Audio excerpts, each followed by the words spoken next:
जीने की कला सीखो, घर में कलह कलेश मत किया करो, अपने क्रोध को भी काबू में रखा करो। बीपी हाई होने लग जाए, एक गिलास पानी पी करके मुंह धोकर थोड़ा आराम कर लिया करो। बहुत भड़बड़ाया मत करो।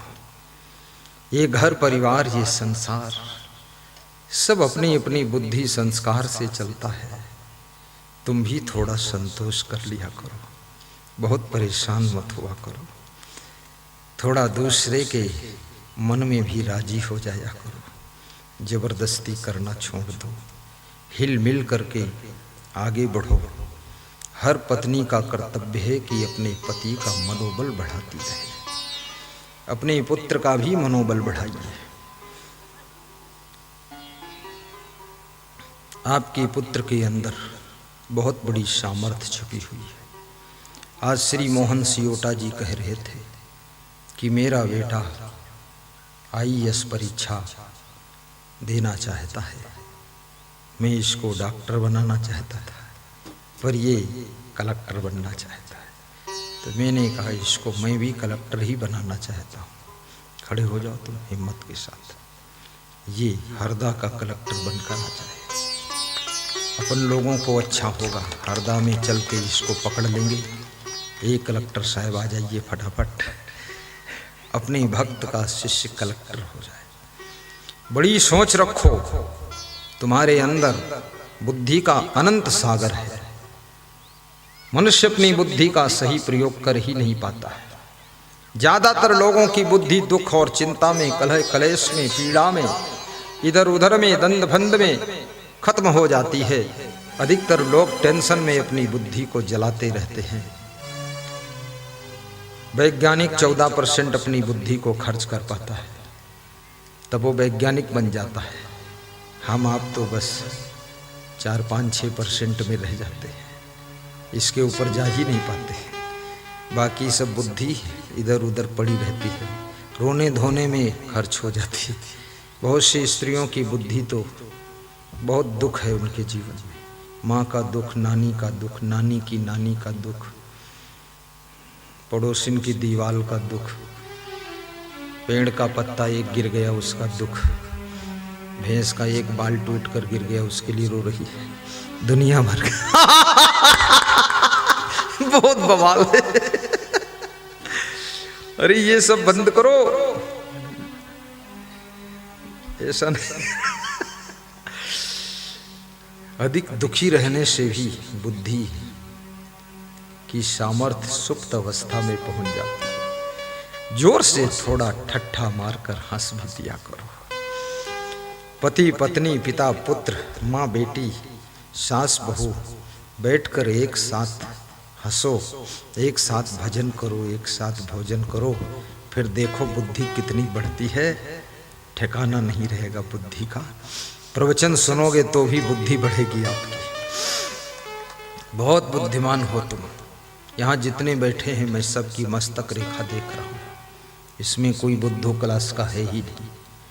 सब एक से एक बुद्धिमान बैठे हैं और सब सिर भी हिला रहे हैं कि तुमको भी पछाड़ सकता हूँ। वास्तव में बुद्धि के तुम सागर हो। लेकिन कभी कभी आपको लगे कि मेरे पास बुद्धि कम है, तो हनुमान जी का सुमिरन कीजिए। हनुमान जी का सुमिरन करने का अर्थ है थोड़ा फल फूल खाइए। फल फूल खाने से भी बुद्धि बढ़ती है। फल फूल बहुत अच्छी चीज है। पपीता खा लीजिए, केला खा लीजिए, चीकू खाइए, अमरूद खाइए, मूली गाजर खाइए, यही फल फूल है।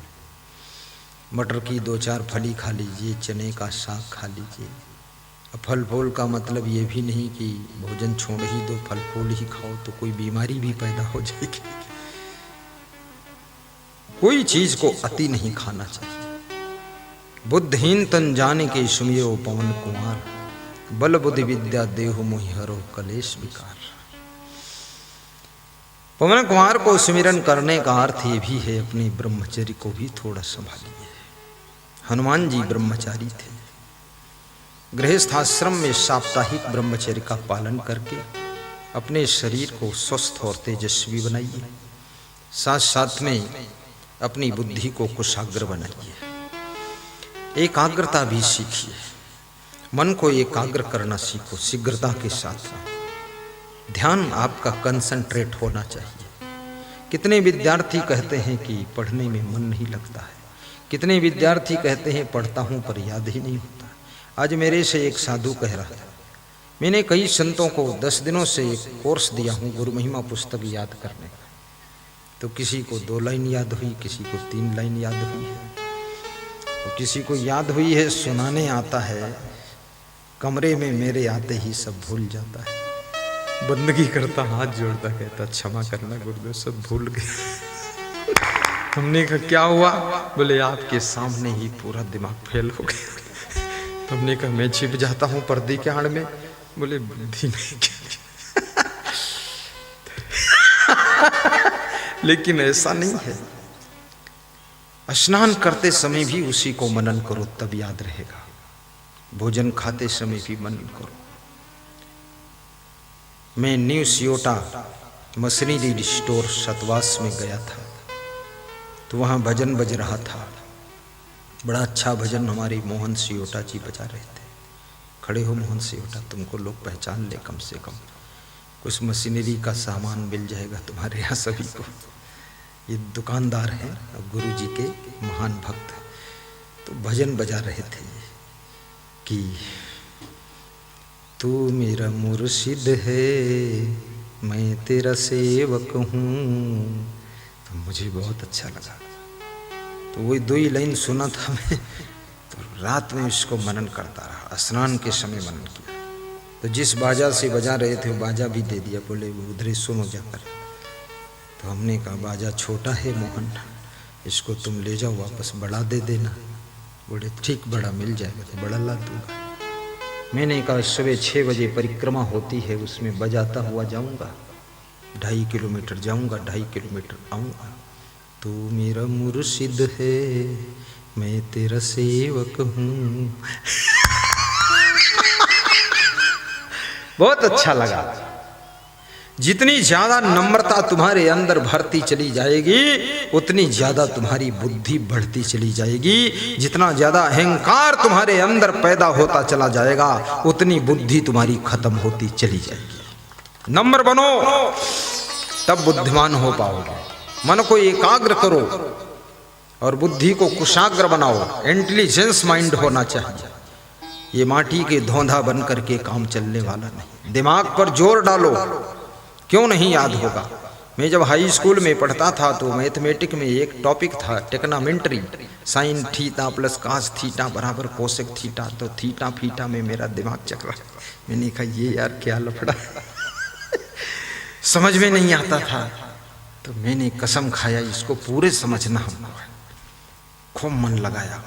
10 नंबर का आता था क्वेश्चन, पूरा मैथमेटिक का वो क्वेश्चन, पूरा वो टॉपिक हमारी जबान पर था।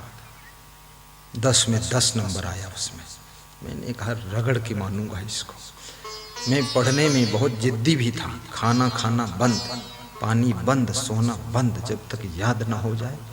अतिशय रगड़ करे जो कोई, अनल प्रकट चंदन से। थोड़ा त्याग तो करना पड़ेगा ना। ये जितने गीता के श्लोक में बोलता हूँ सब मैंने खड़े खड़े याद किया। जब संत सब सो जाते थे 10-11 बजे रात को, तब मैं खड़े खड़े बस याद करता था। मच्छर काटते रहते थे, झाड़ता था, याद करता था। प्रजहात यदा कामान सर्वान् पार्थ मनोगतान् आत्मनिवात्मना तुष्टा इति प्रज्ञा तदा उच्यते दुःखेषु अनुद्विग्नमनः सुखेषु विगत अस्पृहा वीतराग भय क्रोधा स्थित धीमिन उच्यते। मेरे गुरुदेव रात में उठे, मुझे देखा, बोले तुम सोए नहीं। हमने कहा नींद हराम हो गई है। बोले क्यों? तो हमने कहा क्यों? क्यों का उत्तर है यूं कि आपका शिष्य बना हूं तो माटी का धोंधा नहीं बनूंगा। आपका नाम, आपका ज्ञान पूरी दुनिया में मुझे फैलाना है। गुरु ने सिर पे हाथ रखा, बोले ऐसा ही होगा। तो हमने कहा आशीर्वाद ठीक से देना, संकल्प पक्का हो चुका है।